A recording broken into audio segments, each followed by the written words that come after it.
এখন রাত 10:30, একটু পরেই শুনবেন সর্বশেষ বিশ্ব সংবাদ। আপনারা বিবিসি শুনছেন ঢাকায় FM 100, রাজশাহীতে 88.8, খুলনায় 88.8। আপনারা যেখানে আছেন, বিবিসি আপনার সাথেই আছে।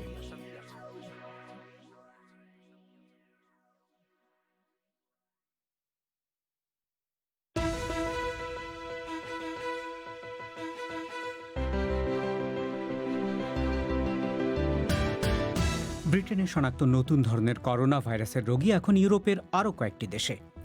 আগামী 8 বছরে চীন বিশ্বের 1 নম্বর অর্থনীতি হবে, একটি গবেষণা রিপোর্টের পূর্বাভাস। চলচ্চিত্রের দৃশ্যে পুলিশকে হেয় করার অজুহাতে পরিচালক এবং অভিনেতা গ্রেপ্তার নিয়ে ঢাকার চলচ্চিত্র শিল্পের প্রতিক্রিয়া কি?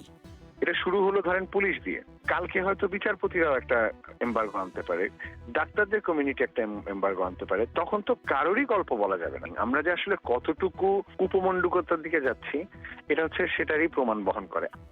বিদায় 2020 সালে ভারত নিয়ে একটি বিশেষ প্রতিবেদন শুনবেন আজকের পরিক্রমায়। তবে অনুষ্ঠানের শুরুতে বিশ্ব সংবাদ।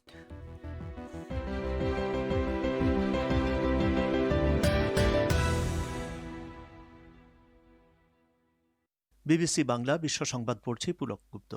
ব্রিটেনে শনাক্ত নতুন ধরনের করোনা ভাইরাসের সংক্রমণ এখন স্পেন ও সুইডেনেও শনাক্ত হয়েছে। মাদ্রিদের আঞ্চলিক সরকার জানাচ্ছে, ব্রিটেন থেকে আসা কমপক্ষে 4 জনের শরীরে নতুন এই করোনা ভাইরাস পাওয়া গিয়েছে। সুইডেন অন্তত 1 জন রোগী পাওয়ার কথা জানিয়েছে। ফ্রান্সেও নতুন এই করোনা ভাইরাসে আক্রান্ত রোগী পাওয়া গিয়েছে। ওদিকে অধিকতর সংক্রমণপ্রবণ নতুন এই ভাইরাস নিয়ন্ত্রণে ব্রিটেনের অধিকাংশ এলাকায় লকডাউন জারি করা হয়েছে। সরকার সতর্ক করছে যে এই বিধিনিষেধ কয়েক মাস চলতে পারে।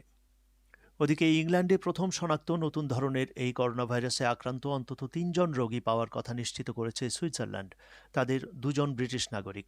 সুইজারল্যান্ড তাদের স্কি রিসর্টগুলো খোলা রেখেছে এবং গত 2 সপ্তাহে সেখানে হাজার হাজার পর্যটক হাজির হয়েছে। ফিলিস্তিনি স্বাস্থ্য দপ্তর বলছে, ফিলিস্তিনি এলাকাগুলোতে করোনা ভাইরাস পরিস্থিতি বিপর্যয়কর অবস্থায় পৌঁছেছে। দপ্তরের মুখপাত্র বলছেন, ভাইরাস নিয়ন্ত্রণের জন্য আরোপ করা বিধিনিষেধ লঙ্ঘন করে গ্রামগুলোতে মানুষজন জমায়েত করছে। এছাড়া অনেকে দোকানপাট খুলছে এবং চলাফেরায় নিয়ন্ত্রণ মানছে না। তিনি বলেন, ফিলিস্তিনিরা ভ্যাকসিন পাবে কিনা তার কোনো নিশ্চয়তা নেই। এই ভ্যাকসিনের ব্যাপারে ফিলিস্তিনিদের সহায়তা করার জন্য ইসরায়েলের প্রতি বিভিন্ন পক্ষ থেকে অনুরোধ করা হচ্ছে। 2028 সালের মধ্যে যুক্তরাষ্ট্রকে টপকে চীন বিশ্বের 1 নম্বর অর্থনৈতিক শক্তি হতে যাচ্ছে। ব্রিটেন ভিত্তিক গবেষণা সংস্থা centre for economics and business research এই পূর্বাভাস দিয়েছে। সংস্থাটি বলছে, আগে যা ধারণা করা হচ্ছিল তার চেয়ে 5 বছর আগেই চীনা অর্থনীতি মার্কিন অর্থনীতিকে ছাড়িয়ে যাবে। বলা হচ্ছে, অন্যান্যদের চেয়ে চীন করোনা ভাইরাস প্যান্ডেমিক ভালোভাবে সামলেছে এবং তার ফলে চীনা অর্থনীতির প্রবৃদ্ধি অন্যদের তুলনায় অনেক ভালো হচ্ছে। জোর করে ধর্মান্তর নিষিদ্ধ করে ভারতের হিন্দু জাতীয়তাবাদী বিজেপি শাসিত মধ্যপ্রদেশ রাজ্যে একটি আইন অনুমোদিত হয়েছে। সমালোচকরা বলছেন, রাজ্যের মুসলিম সম্প্রদায় এই আইনের মূল টার্গেট। রাজ্য সরকারের মন্ত্রিসভায় পাশ হওয়া আইনে জোর করে ধর্মান্তর করার অপরাধে 10 বছর পর্যন্ত কারাদণ্ডের বিধান রাখা হয়েছে। কট্টর হিন্দু গোষ্ঠীগুলো দাবি করে, মুসলিম পুরুষরা ধর্মান্তর করার উদ্দেশ্যে হিন্দু মেয়েদের নানা ছলে বিয়ে করে। কট্টর হিন্দুরা এর নাম দিয়েছে লাভ জিহাদ। ভারত শাসিত কাশ্মীরের একটি আঞ্চলিক দল বলছে, স্থানীয় নির্বাচনের পর সরকার কমপক্ষে 75 জন রাজনীতিককে গ্রেপ্তার করেছে। দলটি বলছে, স্থানীয় রাজনৈতিক দলগুলোর একটি মোর্চা নির্বাচনে জেতার পর সরকার বিরোধী বিক্ষোভ চাঙ্গা হতে পারে, এই আশঙ্কা থেকেই এই গ্রেপ্তার চলছে। ন্যাশনাল কনফারেন্স নামের এই রাজনৈতিক মোর্চার একজন মুখপাত্র বলছেন, এসব গ্রেপ্তার চালিয়ে কেন্দ্রীয় সরকার কার্যত জনগণের রায়কে অগ্রাহ্য করছে। আপনারা শুনছেন বিবিসি বাংলার রাতের অধিবেশন পরিক্রমা। রেডিও ছাড়া অনুষ্ঠান আপনারা লাইভ শুনতে পাচ্ছেন আমাদের ওয়েবসাইটে www.bbcbangla.com-এ। পরিক্রমা পরিবেশন করছি শাকিল আনোয়ার। শুরুতে আপনাদের আরেকবার জানিয়ে রাখি যে বিদায়ী 2020 সালে ভারতের গুরুত্বপূর্ণ এবং সাড়া জাগানো কিছু ঘটনা নিয়ে একটি বিশেষ প্রতিবেদন শুনবেন আজকের পরিক্রমায়। কিছুক্ষণ পর বাংলাদেশে একটি চলচ্চিত্রের দৃশ্যে পুলিশকে হেয় করার অভিযোগে দায়ের করা মামলায় একজন পরিচালক এবং একজন অভিনেতা গ্রেপ্তার এবং তাদেরকে কারাগারে পাঠানোর ঘটনা নিয়ে চলচ্চিত্র জগতে মিশ্র প্রতিক্রিয়া তৈরি হয়েছে।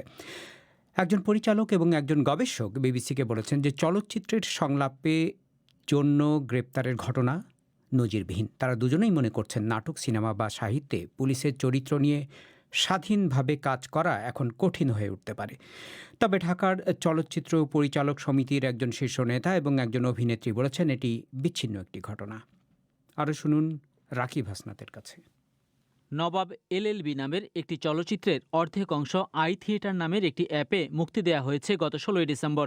প্রচলিত নিয়ম অনুযায়ী সেন্সর বোর্ড থেকে সিনেমাগুলোকে সেন্সর সার্টিফিকেট নেয়ার বিধান থাকলেও এ সিনেমাটির ক্ষেত্রে তা হয়নি অ্যাপে মুক্তি দেওয়ার কারণে। কিন্তু সেখানে একটি দৃশ্যে অশ্লীল ভাষা প্রয়োগের কারণে পর্নোগ্রাফি আইনের লঙ্ঘন হয়েছে বলে মনে করছে পুলিশ। তারই জের ধরে ওই সিনেমার পরিচালক ও একজন অভিনেতাকে আটক করা হয়েছে। কিন্তু এভাবে একজন পরিচালক ও অভিনেতাকে আটকের ঘটনাকে অনেকটা নজিরবিহীনই বলছেন তরুণ নির্মাতা ও লেখক আশফাক নিপুণ। আর্ট বা কালচার বা যেটাই বলি না কেন, আমরা তো শুধুমাত্র ফুল, লতা, পাতা, পাখি দিয়ে তো আর বানাতে পারবো না। আমাদের আশেপাশের পরিবেশ, আমাদের বাস্তবতা, আমাদের সবকিছু নিয়ে ছবি বানাতে হবে, গল্প বলতে হবে। এবং এই গল্প বলার ক্ষেত্রে যদি ডিফারেন্ট কমিউনিটি এখন এসে যদি আমাকে এমবার্গো দেওয়ার চেষ্টা করে যে আপনি এই ধরনের কিছু করতে গেলে আমাদের পারমিশন নিতে হবে, অথবা আমাদের যদি পছন্দ না হয় তাহলে আপনাকে আমরা জেলে পাঠিয়ে দিতে পারবো, এটা খুবই অ্যালার্মিং। এটা শুরু হলো ধরেন পুলিশ দিয়ে, কালকে হয়তো বিচারপতিরাও একটা এমবার্গো আনতে পারে, ডাক্তারদের কমিউনিটি একটা এমবার্গো আনতে পারে। তখন তো কারোরই গল্প বলা যাবে না। আমরা যে আসলে কতটুকু উপমণ্ডুকতার দিকে যাচ্ছি এটা হচ্ছে সেটারই প্রমাণ বহন করে। যদিও চলচ্চিত্রে পুলিশকে উপস্থাপনা নিয়ে পুলিশের দিকে এমন প্রতিক্রিয়া এবারই নতুন নয়। ২০১৫ সালের এপ্রিলে চলচ্চিত্র পরিচালক, পরিবেশক ও প্রযোজকদের চিঠি দিয়ে পুলিশের চরিত্রে অভিনয় ও পোশাক ব্যবহারের ক্ষেত্রে বিধিনিষেধ মেনে চলতে বলেছিল পুলিশ। চলচ্চিত্র পরিচালক সমিতির সভাপতি মুশফিকুর রহমান গুলজার বলছেন সেবার তারা পুলিশের সঙ্গে বিষয়টি নিয়ে আলোচনাও করেছিলেন। তবে এবারে পরিচালক ও অভিনেতাকে আটকের ঘটনাটি বিচ্ছিন্ন ও অভিযুক্তও নির্দিষ্ট বলে উল্লেখ করছেন মিস্টার রহমান। সেন্সরের বাইরে গিয়ে সে রিলিজ করছে ওটিটিতে, তো কাজেই এটি একান্তই তার ব্যাপার। এবং যে সংলাপগুলো ব্যবহার করা হয়েছে, আমরা সবসময় আন্দোলন করে আসছি সেন্সর বোর্ড উঠে দেওয়ার জন্য, সার্টিফিকেশন বোর্ড করার জন্য। এখন এইরকম যদি দেয় তাহলে তো আমাদের এই চাওয়াটাই ব্যাহত হবে। আমি বলবো যে এটি আসলে অশ্লীলতার পর্যায়ে পড়ে। আবহমান কাল ধরেই বিচারক, পুলিশ, আইনজীবী, ব্যবসায়ী কিংবা রাজনৈতিক নেতার ভূমিকা উঠে এসেছে বাংলাদেশের বহু সিনেমায়। কখনো নায়ক, কখনো ভিলেন হয়েছেন এসব চরিত্রে অভিনয় করা অভিনেতারা। কিন্তু বাংলাদেশের সংলাপের জন্য কাউকে কখনো হেনস্থা হওয়ার উদাহরণ খুব একটা পাওয়া যায় না। তবে অভিনেত্রী ও চলচ্চিত্র সেন্সর বোর্ডের সদস্য অরুণা বিশ্বাস বলছেন এবারের ঘটনাকে এভাবে বিশ্লেষণের কোনো সুযোগ নেই, কারণ এখানে এমনভাবে অশ্লীলতা এসেছে যা সমাজের সাথেই সঙ্গতিপূর্ণ নয় বলেই মনে করেন তিনি। আমাদের দেশের দেশপ্রেমের বহু ছবি আছে, বহু উদাহরণ আছে দেশপ্রেমের উপর, পুলিশের নির্যাতনের উপর বহু ছবি আছে।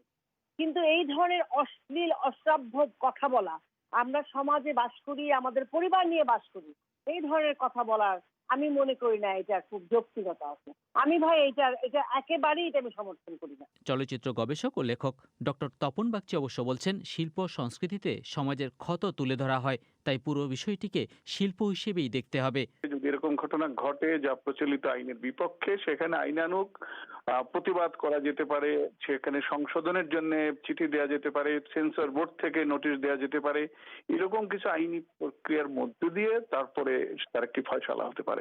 সরাসরি গ্রেপ্তার করাটা শিল্প সংস্কৃতির ক্ষেত্রে শুধু চলচ্চিত্র নয়, আমি সাহিত্যের কথাও বলবো, সঙ্গীতের কথাও বলবো। এর আগে গান নিয়েও ঘটনা ঘটেছে, শরীয়ত বাউল গ্রেপ্তার হয়েছেন। এই বিষয়গুলোর শুধু চাপ নয়, একেবারে থামিয়ে দেয়া বা প্রতিবন্ধকতার দিকে নিয়ে যেতে পারে, এটি আমার শুভ উদ্যোগ মনে হয় নাই।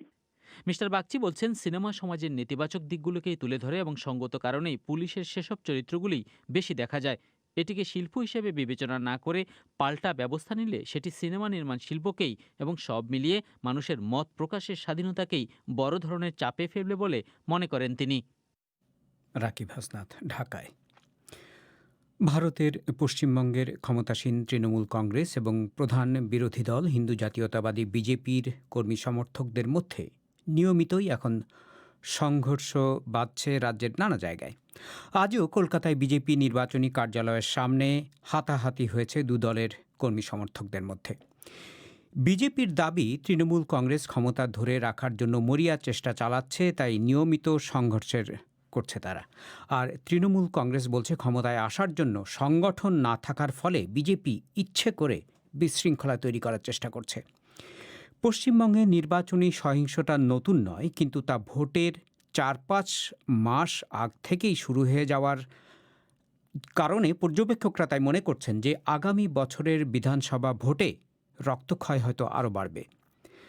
কলকাতা থেকে আরও জানাচ্ছেন আমাদের সংবাদদাতা অমিতাভ ভট্টশালী। আজ কলকাতায় বিজেপির দলীয় কার্যালয়ের সামনে তৃণমূল কংগ্রেস এবং বিজেপি কর্মীদের মধ্যে যেমন হাতাহাতি হয়েছে, তেমনি গতকাল দুই দলের সংঘর্ষ হয়েছে উত্তরবঙ্গের দুটি এলাকায়। এভাবেই নিয়মিতই রাজ্যের কোনো না কোনো অঞ্চলে, কখনো আবার একাধিক জায়গায় দুই দলের মধ্যে সংঘর্ষ, অগ্নিসংযোগ, দলীয় দপ্তর দখল করা নিয়ে উত্তেজনা এসব চলছেই। বাদ থাকছে না বোমাগুলিও। এইসব সংঘর্ষের জন্য তৃণমূল কংগ্রেস আর বিজেপি একে অপরের ঘাড়ে দোষ চাপাচ্ছে। কথা বলেছিলাম পশ্চিমবঙ্গে বিজেপির প্রধান মুখপাত্র শ্রমিক ভট্টাচার্যের সঙ্গে। হতাশা আর ভয় থেকে তৃণমূল কংগ্রেস শেষ বেলায় এই আক্রমণটা চালিয়ে যায়। তৃণমূল কংগ্রেসের কাছে এই মুহূর্তে কোনো রাজনীতি নেই যেটাকে দিয়ে বিজেপির রাজনীতিকে প্রতিহত করতে পারে। আর এই দলটা গণতন্ত্রের যে প্রাথমিক শর্ত রাইট টু ডিফেন্ড, বিরোধিতার অধিকার, সেটাই বিশ্বাস করে না। এই সরকার একটা চরম অসহিষ্ণু সরকার, এবং ওরা যে আক্রমণ করছে, বোমাবাজি করছে, খুন করছে, আমরা এখনো গণতান্ত্রিক পরিসরের মধ্যেই আছি। আমরা গণতান্ত্রিক ভাবেই রাজনীতি দিয়ে এদের মোকাবেলা করতে চাইছি, কিন্তু একটা সময় আসবে যখন আমরাও নিয়ন্ত্রণ হারিয়ে ফেলবো। আবার তৃণমূল কংগ্রেস বলছে তারা যখন উন্নয়নের প্রশ্নে ভোট করতে চাইছেন, তখন বিজেপি পরিস্থিতি অশান্ত করে তুলছে। দলের মুখপাত্র কুণাল ঘোষের কথায়, রাজ্য অশান্ত হয়ে উঠলে দায় যখন তাদের সরকারের উপরেই বর্তাবে, তখন তারা কোন যুক্তিতে নিজে থেকে সংঘর্ষ বাধাতে যাবেন? তৃণমূল কংগ্রেস তো জানে যে যদি কোথাও কোনো অস্থিরতা হয় তাহলে সেটা বিজেপি নাটক করার কাজে ব্যবহার করবে। তৃণমূল কংগ্রেস গন্ডগোলটা করতে যাবে কেন? বিজেপি চাইছে যে কোনো ভাবে প্ররোচনা তৈরি করে সেখান থেকে একটা অস্থিরতা তৈরি করার, যাতে আমরা যখন ডেভেলপমেন্ট ইস্যুতে ডিবেটে যাচ্ছি তখন রাস্তায় একটা অস্থিরতা, অরাজকতা, ওরা সেইটা তৈরি করে সেই দিকে নজর ঘোরাতে চাইছে। পশ্চিমবঙ্গে রাজনৈতিক সহিংসতা প্রায়শই হয়ে থাকে। নির্বাচনের সময় পরিস্থিতি আরও উত্তপ্ত হয়। বোমা, গুলি, মানুষের মৃত্যু, এগুলোর কোনোটাই নতুন নয়। কিন্তু পর্যবেক্ষকরা বলছেন, ভোটের এত আগে থেকে নিয়মিত সংঘর্ষ তারা আগে কখনো দেখেননি। এর একটা কারণ, একদল ক্ষমতা ধরে রাখতে মরিয়া আর অন্য দলটি ক্ষমতা দখল করতে মরিয়া। কথা বলেছিলাম প্রবীণ সাংবাদিক ও রাজনৈতিক পর্যবেক্ষক আশিস ঘোষের সঙ্গে। যেটা আমার মনে হয় যে অত্যন্ত শক্তি প্রয়োগ করে বিজেপি তারা এই রাজ্যে এবারে ক্ষমতা দখল করতে নামছে। একদিকে হচ্ছে যে রাজনৈতিক জমি দখল, অন্যদিকে রাজনৈতিক জমি আঁকড়ে রাখা। এই লড়াইটা অনেকদিন আগে থেকেই শুরু হয়ে গিয়েছে। বিজেপির বেশ খানিকটা দুর্বলতা রয়েছে, যে বুথ স্তরে তাদের সংগঠন এখনো ততটা মজবুত নয়। ফলে সেই জায়গায় নিজেদের শিকড় তৈরি করা, নিজেদের সমর্থন তৈরি করা, এইটা করতে গিয়েই বারবার আমরা দেখছি যে বিভিন্ন জায়গায় তৃণমূল এবং বিজেপির সমর্থকদের মধ্যে মারপিট শুরু হয়েছে। পরিস্থিতিটা এখন থেকেই বেশ উত্তপ্ত। নির্বাচনের এত আগে থেকে পরিস্থিতি এত গরম হওয়া আমি অন্তত আগে দেখিনি। বিজেপি দাবি করে, সাম্প্রতিক সময়ে রাজ্যে তাদের 137 জন কর্মী সমর্থক খুন হয়েছেন রাজনৈতিক কারণে। আর তৃণমূল কংগ্রেস বলে, পারিবারিক কারণে আত্মহত্যা বা অন্য কারণে খুনকেও রাজনৈতিক হত্যা বলে চালাতে চেষ্টা করছে বিজেপি। তবে রাজ্যের মানুষ এটা এখন বুঝেই গেছেন যে ভোট যত এগিয়ে আসবে ততই হয়তো দুই দলের মধ্যে সংঘর্ষ বাড়তে থাকবে। অমিতাভ ভট্টশালী, কলকাতায়। আপনারা বিবিসি বাংলা শুনছেন খুলনায়, চট্টগ্রামে, ঢাকায়। আপনারা যেখানে আছেন বিবিসি বাংলা আপনার সাথেই আছে। 2028 সালের মধ্যে যুক্তরাষ্ট্রকে টপকে চীন বিশ্বের 1 নম্বর অর্থনৈতিক শক্তি হতে যে চলেছে, সেটা নিশ্চয়ই কিছুক্ষণ আগে বিশ্ব সংবাদে আপনারা শুনেছেন। ব্রিটেন ভিত্তিক গবেষণা সংস্থা centre for economics and business research এই পূর্বাভাস দিয়েছে। সংস্থাটি বলছে যে আগে যা ধারণা করা হচ্ছিল তার চেয়ে 5 বছর আগেই চীনা অর্থনীতি মার্কিন অর্থনীতিকে ছাড়িয়ে যাবে। গবেষণা রিপোর্টটি দেখেছেন সহকর্মী পুলক গুপ্ত। তারা যেটা বলছে শাকিল, যে 1 বছর আগেও মনে করা হচ্ছিল যে অর্থনীতির আকারের দিক থেকে চীন 2033 সাল নাগাদ যুক্তরাষ্ট্রকে ছাড়িয়ে যাবে। তো এই centre for economics and business research বা সিইবিআর নামের যুক্তরাজ্য ভিত্তিক এই প্রতিষ্ঠানটি এখন বলছে যে আগে তারা যে পূর্বাভাস দিয়েছিল আসলে তার 5 বছর আগেই এটা ঘটে যাবে। এবং সিইবিআর এর ডেপুটি চেয়ারম্যান ডগলাস ম্যাকউইলিয়ামস বলছেন যে চীনের অর্থনীতিতে দ্রুত গতিতে প্রবৃদ্ধি ঘটছে এবং 2025 সালে তাদের যে বর্তমান যে 5 সালা পরিকল্পনা সেটার মধ্যেই তারা একটা উচ্চ আয়ের অর্থনীতিতে পরিণত হবে এবং 1 বছর আগেও যেটা মনে করছিলেন তার 5 বছর আগেই তারা যুক্তরাষ্ট্রকে ছাড়িয়ে যাবে এবং 2023 সাল নাগাদ চীন একটি উচ্চ আয়ের দেশে পরিণত হবে যখন তার মাথাপিছু আয় হবে $12,536 বেশি। আগের ধারণার চেয়ে আপনি যেটা বলছিলেন 5 বছর আগেই চীন যুক্তরাষ্ট্রের অর্থনীতিকে ছাড়িয়ে যাবে, কারণ কি বলা হচ্ছে? এটার কারণ হিসেবে বলা হচ্ছে যে এই যে করোনা ভাইরাস মহামারী এবং বিশ্বের অর্থনীতির উপরে তার যে প্রতিক্রিয়া পড়েছে এই পুরো ব্যাপারটা আসলে চীনের অনুকূলে কাজ করেছে। সংকটটা চীন যেভাবে সামাল দিয়েছে তার ফলে তাদের অর্থনীতি যুক্তরাষ্ট্রের আগেই এই সংকটটা কাটিয়ে উঠেছে এবং সে কারণে চীনের অর্থনীতিতে এই 2020 সালেই 2% প্রবৃদ্ধি হবে। এবং এই কেন্দ্রটি বলছে যে যদিও মার্কিন যুক্তরাষ্ট্রের অর্থনীতি আগামী বছরই আবার জোরালোভাবে ঘুরে দাঁড়াবে বলে তারা মনে করছে, কিন্তু চীনের অর্থনীতিতে 2025 সাল পর্যন্ত প্রবৃদ্ধি ঘটবে গড়ে 5.7% করে। এর ফলেই যেটা হবে যে আগামী 2028 সালের মধ্যে অর্থাৎ এই দশক শেষ হওয়ার আগেই যুক্তরাষ্ট্রকে পেছনে ফেলে দেবে চীন এবং তারাই পৃথিবীর সবচাইতে বড় আয়তনের অর্থনীতির দেশ হয়ে উঠবে। পুলক গুপ্ত, আপনারা শুনছেন বিবিসি বাংলার রাতের অধিবেশন পরিক্রমা। এবারে বিদায়ী 2020 সালে ভারতের গুরুত্বপূর্ণ এবং সাড়া জাগানো কিছু ঘটনা নিয়ে একটি বিশেষ প্রতিবেদন পরিবেশন করছেন শুভজ্যোতি ঘোষ।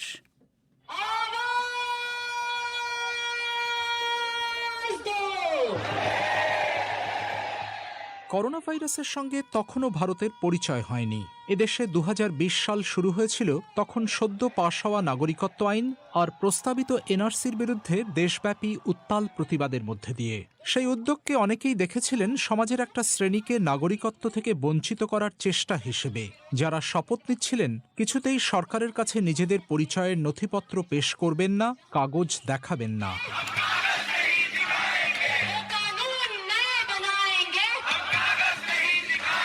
शाहीन बाग को अदराइज किया, शाहीन बाग को मिनी पाकिस्तान बताया, शाहीन बाग को बहुत विलिफाई करने की कोशिश की गई। দিল্লির শাহিনবাগ হয়ে উঠেছিল নাগরিকত্ব আইনের বিরুদ্ধে প্রতিবাদের এপিসেন্টার।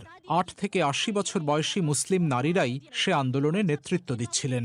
বলছিলেন তাদের দেশদ্রোহী বা পাকিস্তানি বলে চিহ্নিত করার হাজার চেষ্টা সত্ত্বেও ভারতীয়রা কিন্তু তার বিরুদ্ধে রুখে দাঁড়িয়েছেন। हम भारत के लोग उनके खिलाफ खड़े होते रहे। मुझे लगा था जब कश्मीर ब्लॉकेड में गया तब कुछ होगा, मुझे लगा था जब इस गवर्नमेंट ने एनआरसी अनाउंस किया था तब कुछ होगा। জামিয়া মিলিয়ার ছাত্রী তাবাসসুম বিবিসিকে বলছিলেন কাশ্মীরের অবরোধ, এনআরসির ঘোষণা বা মুসলিমদের পিটিয়ে মারার ঘটনা যখন ঘটেছে তখন কিন্তু দেশ পথে নামেনি। আজ অবশেষে নাগরিকত্ব আইনের বিরুদ্ধে সারা দেশের সঙ্গে দিল্লি রাজপথে নেমে এসেছে। আমি এখন কিভাবে ঘরে আটকে থাকতে পারি? Finally Delhi is out on streets and I've been waiting for this for 6 years.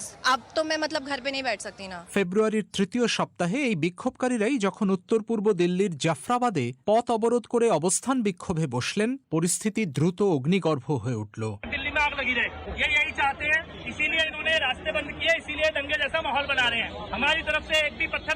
বিজেপির বিতর্কিত নেতা কপিল মিশ্রা পুলিশ কর্মকর্তাদের সামনে দাঁড়িয়েই হুমকি দিলেন ভালোয় ভালোয় রাস্তা খালি না করা হলে তারা হাত গুটিয়ে বসে থাকবেন না এবং পরিণতির জন্য দায়ী হবেন না।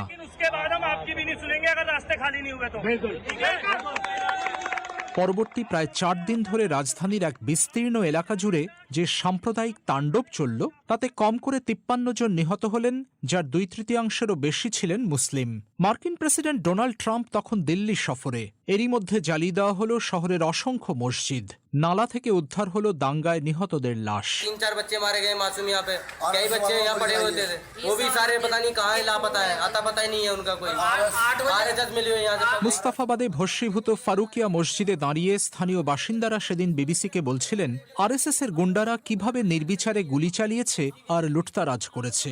দিল্লি পুলিশ ছিল নীরব দর্শকের ভূমিকায়। এমনকি হামলা থেকে রেহাই পায়নি মাদ্রাসার ছোট ছোট ছাত্ররাও। ये सारा हमने तो किसी का कुछ नहीं बिगाड़ा था, हमारे बच्चों उन्होंने हमारे कुरान को भी शहीद कर दिया। সম্পন্ন একজন মুসলিম ব্যবসায়ীর বাসার ড্রয়িং রুমে সেদিন আশ্রয় নিয়েছিলেন শত শত মুসলিম নারী, শিশু, পুরুষ।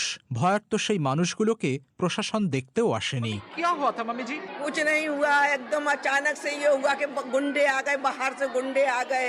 अरे मुसलमानों को खत्म कर देंगे, मुसलमानों को हम जिंदा रहने देंगे, जय श्री राम के नारे लगवा रहे। তিনি যেমনটা বলছিলেন যে জয় শ্রীরাম ধ্বনি দিয়ে শত শত গুন্ডা বাহিনী এসে তাদের ঘর বাড়ি জ্বালিয়ে দিয়েছে, তারা বাধ্য হয়ে এখানে আশ্রয় নিয়েছেন। মাস কয়েক পরে দিল্লি পুলিশ যখন এই দাঙ্গার চার্জশিট জমা দিল, তারা কিন্তু দায়ী করল নাগরিকত্ব আইনের বিরুদ্ধে যারা বিক্ষোভ দেখাচ্ছিলেন তাদেরই। তবে লেখক ও চিন্তাবিদ তিলোত্তমা মজুমদার বলছিলেন, তিনি কিন্তু মনে করেন না দাঙ্গা আর প্রতিবাদের রসায়নটা কখনো একই রকম হতে পারে। প্রতিবাদ এবং দাঙ্গা এই দুটো ব্যাপার সম্পূর্ণ আলাদা। দাঙ্গার পেছনে নানান রকমের সামাজিক, রাজনৈতিক অনেক রকম উস্কানি থাকতে পারে, কোনো ব্যক্তিগত কোনো উদ্দেশ্য থাকতে পারে দাঙ্গা লাগানোর। দিল্লির মতো জায়গাতে যে দাঙ্গা হয়েছে সেই দাঙ্গা কিন্তু সারা ভারতবর্ষে ছড়িয়ে যায়নি, অর্থাৎ মানুষের মধ্যে যে শুভ বোধ সেটা সম্পূর্ণ বিলুপ্ত হয়নি। সেটা আমি বলবো যে অনেকখানি জাগ্রত রয়েছে। ভারতবর্ষের মানুষ আমার মনে হয় না দাঙ্গা চান।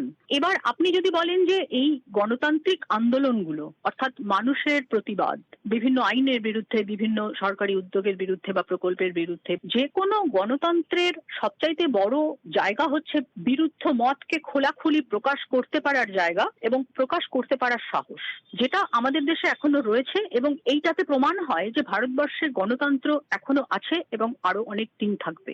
দিল্লি দাঙ্গার রেশ না থিততেই দেশ পড়ল ভয়াবহ মহামারীর কবলে। आज रात 12 बजे से पूरे देश में, ध्यान से सुनिए, पूरे देश में 24 মার্চ রাতে মাত্র 3 ঘন্টার নোটিশে সারা দেশে লকডাউন জারির কথা ঘোষণা করলেন প্রধানমন্ত্রী নরেন্দ্র মোদী। বললেন, দেশের প্রতিটি পরিবারকে বাঁচানোর জন্যই এই পদক্ষেপ। ঘর থেকে বেরোনো পুরোপুরি নিষেধ। घरों से बाहर निकलने पर पूरी तरह पाबंदी लगाई जा रही। পরবর্তী কয়েকদিনে কিন্তু দেখা গেল হাজার হাজার দরিদ্র অভিবাসী শ্রমিক গ্রামে ফেরার মরিয়া চেষ্টায় পথে নেমে এসেছেন।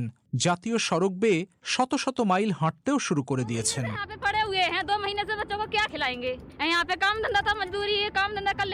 কোলের শিশুকে শহরে কিছু খাওয়াতে না পেরে গ্রামের পথে হাঁটা ছাড়া যে কোনো উপায় নেই, কাজকর্ম হারিয়ে সে কথাই বলছিলেন এই শ্রমিক বধূ। বিহারের ট্রেনের টিকিটের ভাড়া 2500 রুপি করে। দুজনের ভাড়া কিভাবে জোগাড় করবেন অসহায়ভাবে সে প্রশ্ন তুলছিলেন চম্পারণ থেকে দিল্লিতে কাজ করতে আসা মজদুর। घर जाने के लिए भी कहता 2500 रुपया टिकट, मियाँ बीवी में 5000 रुपया हम कहाँ से लाए। ये हमारे लोग हैं, हिंदुस्तानी हैं, मजदूरी करते हैं, गरीब लोग हैं। क्या हमारी जिम्मेदारी नहीं बनती कि हम इनकी सहायता करें? এই পরিযায়ী শ্রমিকরাও তো ভারতেরই নাগরিক। বিদেশে প্লেন পাঠিয়ে যদি আটকে পড়া ভারতীয়দের ফিরিয়ে আনা যায়, তাহলে এই গরিব মেহনতি মানুষগুলোকে কেন সরকার ঘরে ফেরানোর ব্যবস্থা করবে না, সে প্রশ্নও তুললেন কংগ্রেস নেত্রী প্রিয়াঙ্কা গান্ধী। ওদিকে ভাইরাসের বিস্তার ক্রমশ বাড়তে থাকায় হিমশিম খেতে শুরু করল ভারতের স্বাস্থ্য অবকাঠামো। মুম্বাইয়ের এক হাসপাতালে চিকিৎসকরা বিবিসিকে বলছিলেন, কি অসম্ভব কঠিন এক যুদ্ধ তাদের লড়তে হচ্ছে। রোগী, ডাক্তার, নার্স সবাই এক অচেনা শত্রুর বিরুদ্ধে লড়তে গিয়ে মানসিকভাবেও বিপর্যস্ত হয়ে পড়ছেন। In India, the spread of the virus into rural areas is putting limited health facilities under intense pressure, despite rising numbers of infections. Covid test করানো কিংবা হাসপাতালে বেড পাওয়ার সমস্যা তো ছিলই, গ্রামীণ ভারতেও সংক্রমণ শুরু হওয়ার পর পরিস্থিতি একটা পর্যায়ে প্রায় হাতের বাইরেই চলে যায়। अब मेरा एक बेटा है, वो बार-बार पूछ रहा है पापा मम्मी कहाँ है, मैं उसको कोई जवाब नहीं दे पा रहा। বহু মানুষ তখন প্রায় বিনা চিকিৎসায় প্রিয়জনদের হারিয়েছেন।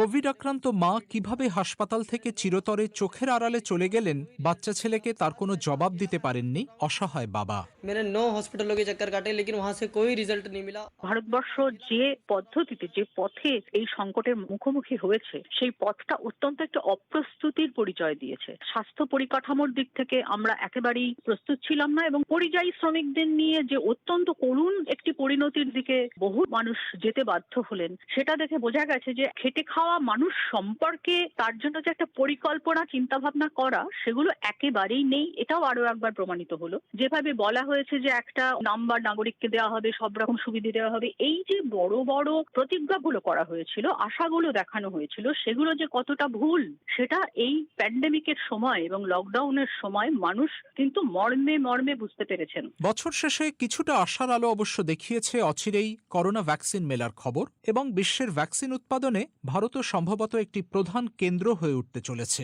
70% of the world's vaccine capacity is from India.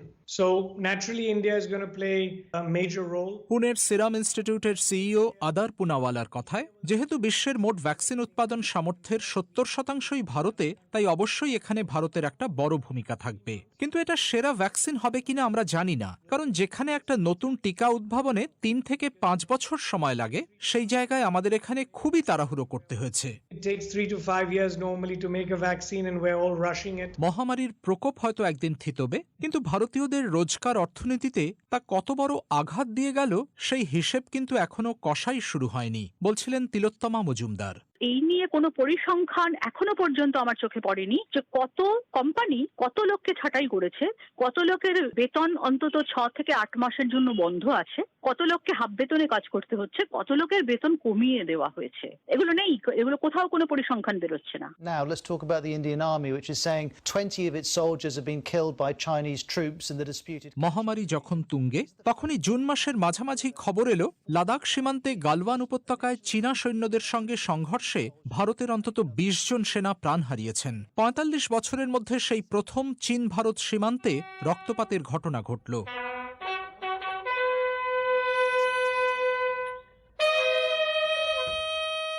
দেশের নানা প্রান্তে নিহত সৈন্যদের শেষ বিদায় জানানো হল সামরিক মর্যাদায়। লাদাখে বাড়তি সেনা মোতায়েন করে আর একগুচ্ছ চীনা অ্যাপ নিষিদ্ধ করে পাল্টা পদক্ষেপ নিল ভারত।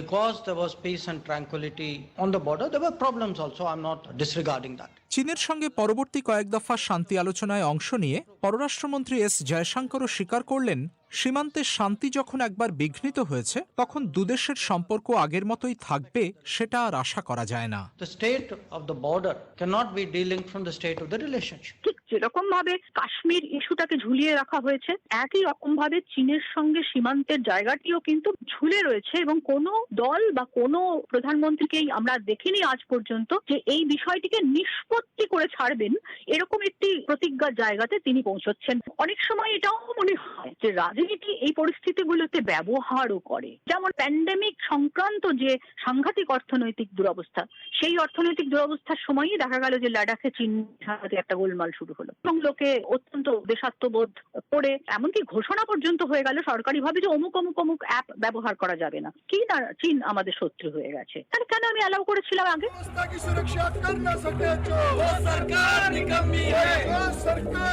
এদিকে চীন সীমান্তে উত্তেজনা আর অশান্তির ঘনঘটার মধ্যেই নভেম্বরের শেষ সপ্তাহে রাজধানী দিল্লি অবরুদ্ধ করে ফেললেন পাঞ্জাব ও হরিয়ানা থেকে আসা হাজার হাজার কৃষক।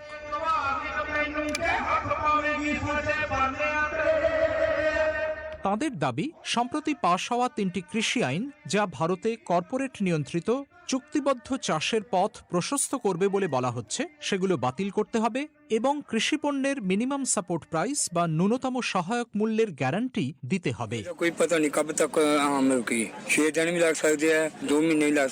দাবি আদায়ে চাপ দিতে তারা যে বেশ কয়েক মাসের রসদ নিয়েই দিল্লি এসেছেন, সে কথাও জানিয়ে দেন পাঞ্জাবের এই কৃষকরা। ইতিমধ্যে সরকারের সঙ্গে কৃষক নেতাদের বেশ কয়েক দফা বৈঠক হলেও কোনো সমাধান বেরোয়নি। বড়দিনের মুখেও তারা দিল্লির সিংঘু ও টিকরি, এই দুটি সীমান্ত অবরোধ করে রেখেছেন। দিল্লিতে বছর শুরু হয়েছিল শাহিনবাগ দিয়ে আর শেষ হচ্ছে সিংঘুতে, যার মাঝখানে পুরো সময়টা জুড়ে জাঁকিয়ে রইল করোনা ভাইরাস মহামারী।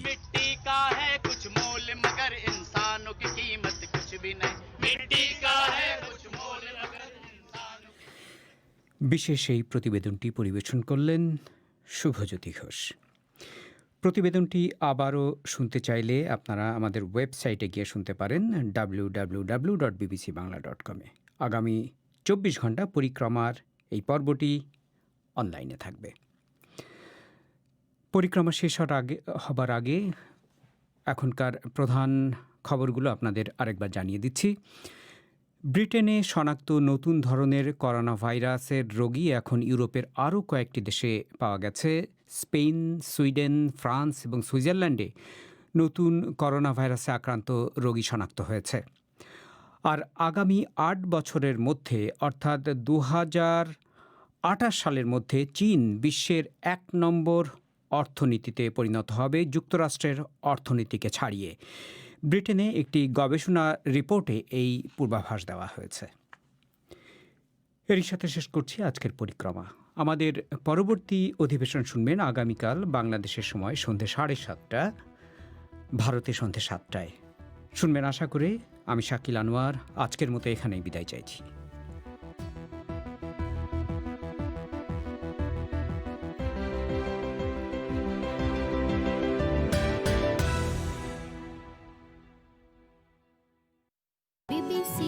This is the BBC.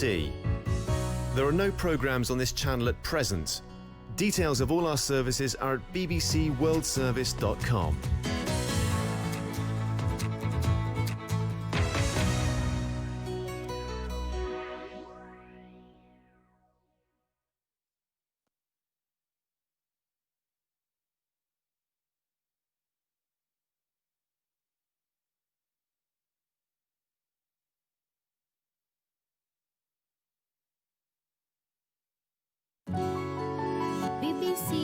This is the BBC. There are no programmes on this channel at present. Details of all our services are at bbcworldservice.com.